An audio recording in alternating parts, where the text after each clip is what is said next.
Bonsoir Gilbert Collard, merci d'être avec nous en direct sur RT France.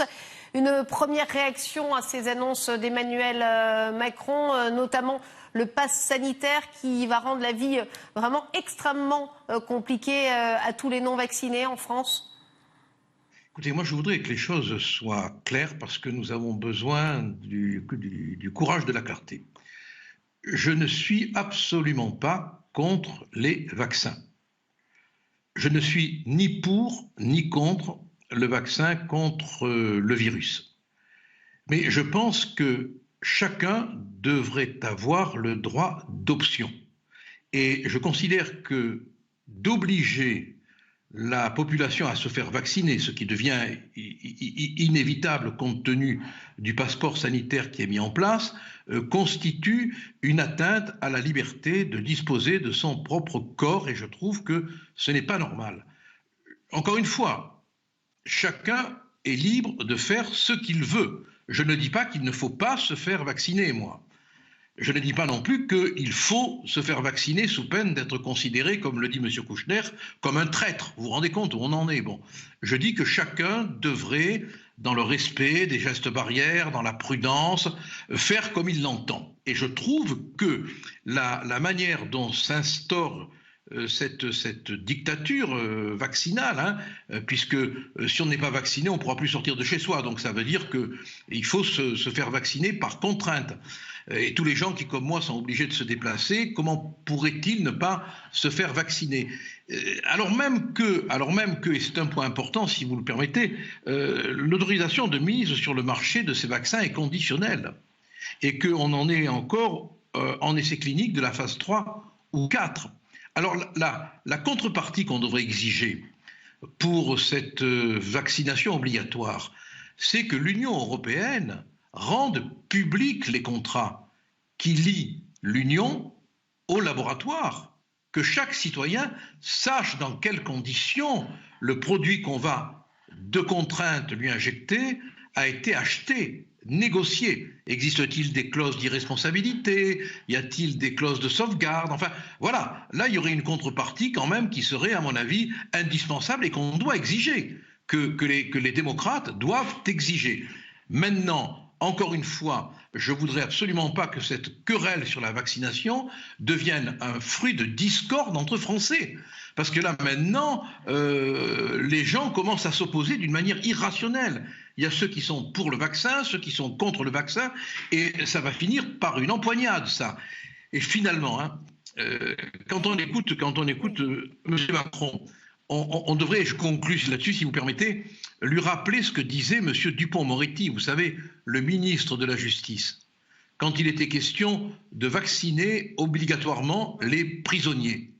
Il disait « les détenus ne sont pas des cobayes, on ne les vaccinera pas de force ». Ah bon? Les détenus ne sont pas des cobayes, mais ceux qui ne sont pas détenus sont maintenant en détention sanitaire.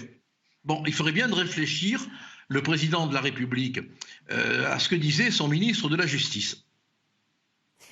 Aujourd'hui, clairement, vous êtes avocat avant tout, Gilbert Collard. Est-ce que ça pose, comme nous le disaient nos invités précédents, Maxime Thibault, notamment docteur en droit public, des problèmes tout simplement sur le plan de la légalité, une forme de vaccination obligatoire sans la nommer, sachant qu'elle l'est vraiment en revanche pour les soignants?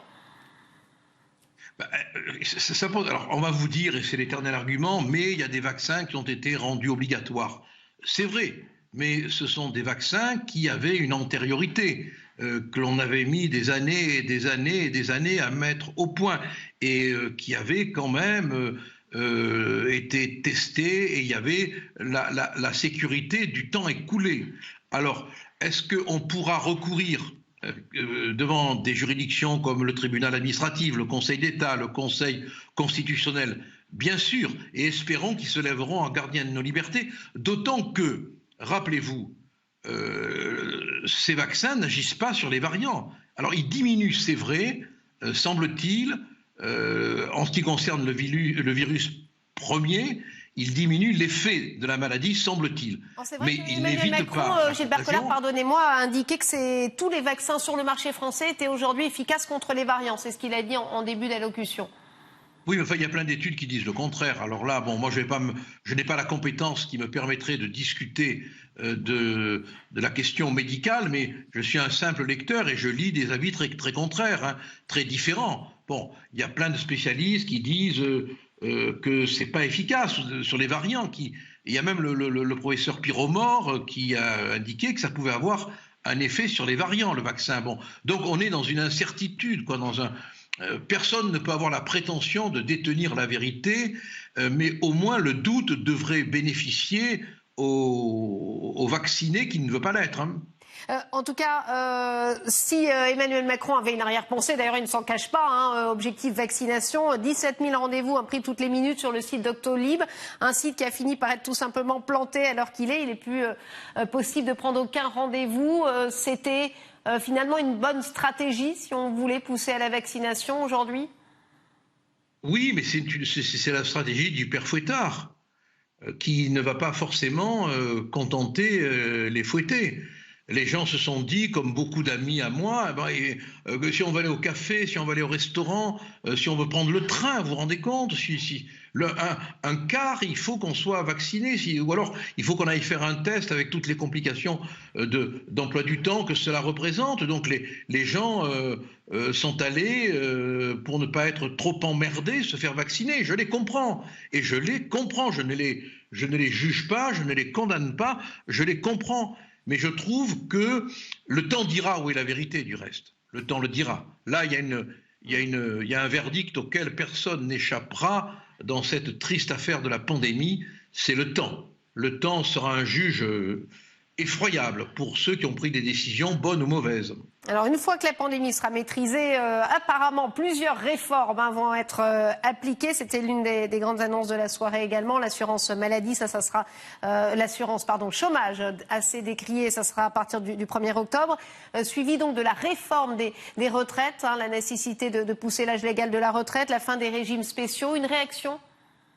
La réforme des retraites, si j'ai bien compris, tant que la pandémie sera là, la réforme ne sera pas là. Absolument. Voilà. Tout à fait. Voilà, mais on a l'impression, je ne veux pas être désobligeant, mais que le président de la République était un peu un voyageur de commerce des mots, avec tous ces mots valises, hein, dans lesquels il n'y a rien. Il n'y a rien. Car comment va-t-il financer? Quand il nous dit cela ne coûtera rien, mais il se moque du monde. Bon, il est à 10 mois de l'élection et il découvre maintenant que l'insécurité sévit, que la situation économique est dramatique. Au passage, quand il a parlé de l'insécurité, ne croyez-vous pas qu'il aurait pu avoir un mot pour ce jeune Théo, 18 ans, assassiné par un ressortissant étranger, qui était non pas en situation régulière, mais dont le titre de séjour expirait dans quelques mois et qui avait été longuement condamné déjà? Il aurait pu avoir un mot. Non, il n'a même pas eu, vous voyez. Et ça, je lui reproche. Merci en tout cas Gilbert Collard d'avoir été avec nous, nous avoir apporté votre réaction après l'allocution d'Emmanuel Macron.